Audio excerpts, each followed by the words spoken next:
السلام عليكم ورحمة الله وبركاته. حبايب جروب أم حمزة للتسويق، أهلا ومرحبا بكم في جروبنا أم حمزة للتسويق. متنسوش تعملوا لايك وسبسكرايب لقناتنا على اليوتيوب أم حمزة للتسويق، كذلك جروبنا على الفيسبوك أم حمزة للتسويق.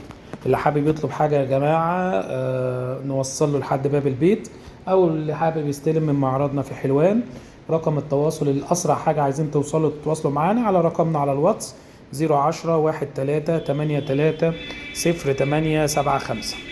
نقول تاني الرقم 010-13-83-0875.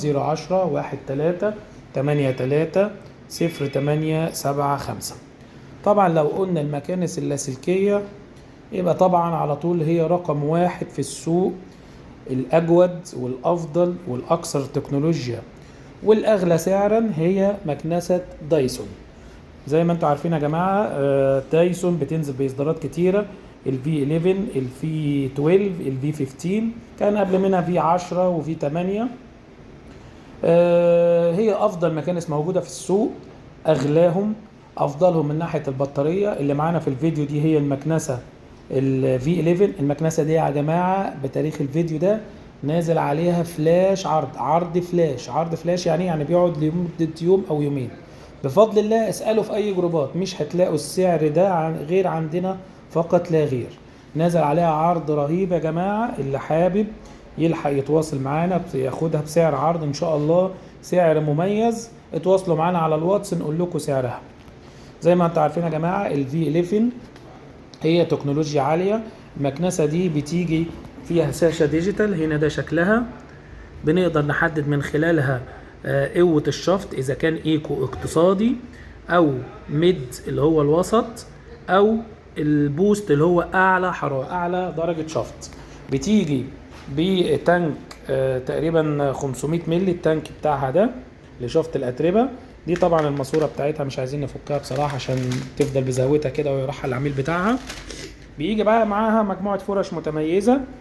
الفرشة الطويلة دي اللي هي بتاعت الاماكن الضيقة يا جماعة، ده شكلها من قدام. بيجي معاها كمان الفرشة الداخلية دي بشعر كده او معاها شعر برضو، دي بتاعة المجرى بتاع الألموتال بتاع الشبابيك والحاجات دي. طبعا هي ما شاء الله فيها بطارية قوية ومميزة. يعني شوفوا مثلا هي تقول مثلا مشحونة من بلدها. طبعا الدايسون يا جماعة شركة انجليزي زيها زي كل الشركات بتصنع بره اوروبا، يعني كل الشركات معظمها بتصنع في الصين، الا الدايسون بتصنع يا اما في الفلبين او يا اما في ماليزيا. مش عارف ما بتصنعش في الصين ايه السبب، بنفس المواصفات الأوروبية. يعني زي ما انتم شايفين مثلا المكنسة دي هنا بيجي فلتر اهو ورا عشان مرضى الحساسية ما يتعبوش من التراب او الهواء اللي طالع. انتوا عارفين بيتم الشفط من هنا ويطلع الهواء من هنا، لازم يكون متفلتر عشان اللي عندهم حساسية ما يتعبوش. زي ما انتوا عارفين المكنسة دي مثلا جاية من بلدها، قول خدت لها شهر، ومثلا عقبال ما اتباعت خدت لها كمان شهر. بس ما شاء الله هي اولا خفيفة ما شاء الله عليها، سهلة المسك، يا دوب بتاكد زرار واحدة تشتغل. طبعا احنا كنا ظابطينها على البوست، فخلينا نوريكم كده الفروقات. يعني مثلا اول حاجة هظبطها على اقل درجة اللي هي الايكونومي. بص الايكونومي الموتور بيكون اهدى. خلينا كده نسمعكم صوته، ده اللي هو عادي. بصوا هنا لو خدت بالكم بيقول لك الوقت المتبقي في البطارية، يعني هي شوف لسه ما اتشحنتش، فيها جاية من بلدها فيها نص ساعة. زي ما قلنا لكم كده احنا جربنا الوضع الاقتصادي، خلينا بقى نبدأ نغير للوضع الميديم. شوفوا بقى فرق الصوت اهو، ده الوضع الميديم بتكون اقوى شوية وشوية، واضح طبعا فرق الصوت. وهنا طبعا تقول لك الوقت اللي انت محتاجه عشان تستخدمها. نغير بقى المود البوست اللي هو ده اقصى حاجة. بصوا حتى فرق الصوت وقوة الشفط بتختلف، اظن واضح في الفيديو يا جماعة. ما شاء الله مكنسة جميلة ومميزة.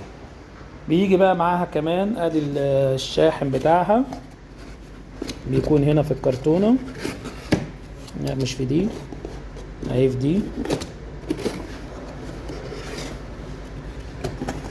ايوه فين الشاحن؟ سوري الشاحن اهو هنا في الكرتونة دي، ده الشاحن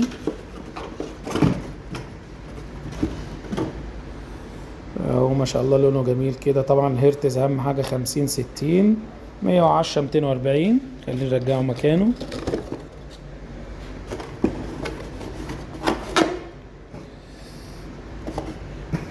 ده طبعا الحامل اللي بنعلق فيه المكنسة، وطبعا دي القطعة اللي هي بتاعة الأرضيات. مكنسة جميلة ومميزة، دايسون V11 عليها عرض يا جماعة. نكرر تاني، اللي حابب يلحق العرض يتواصل معنا. السلام عليكم ورحمة الله وبركاته.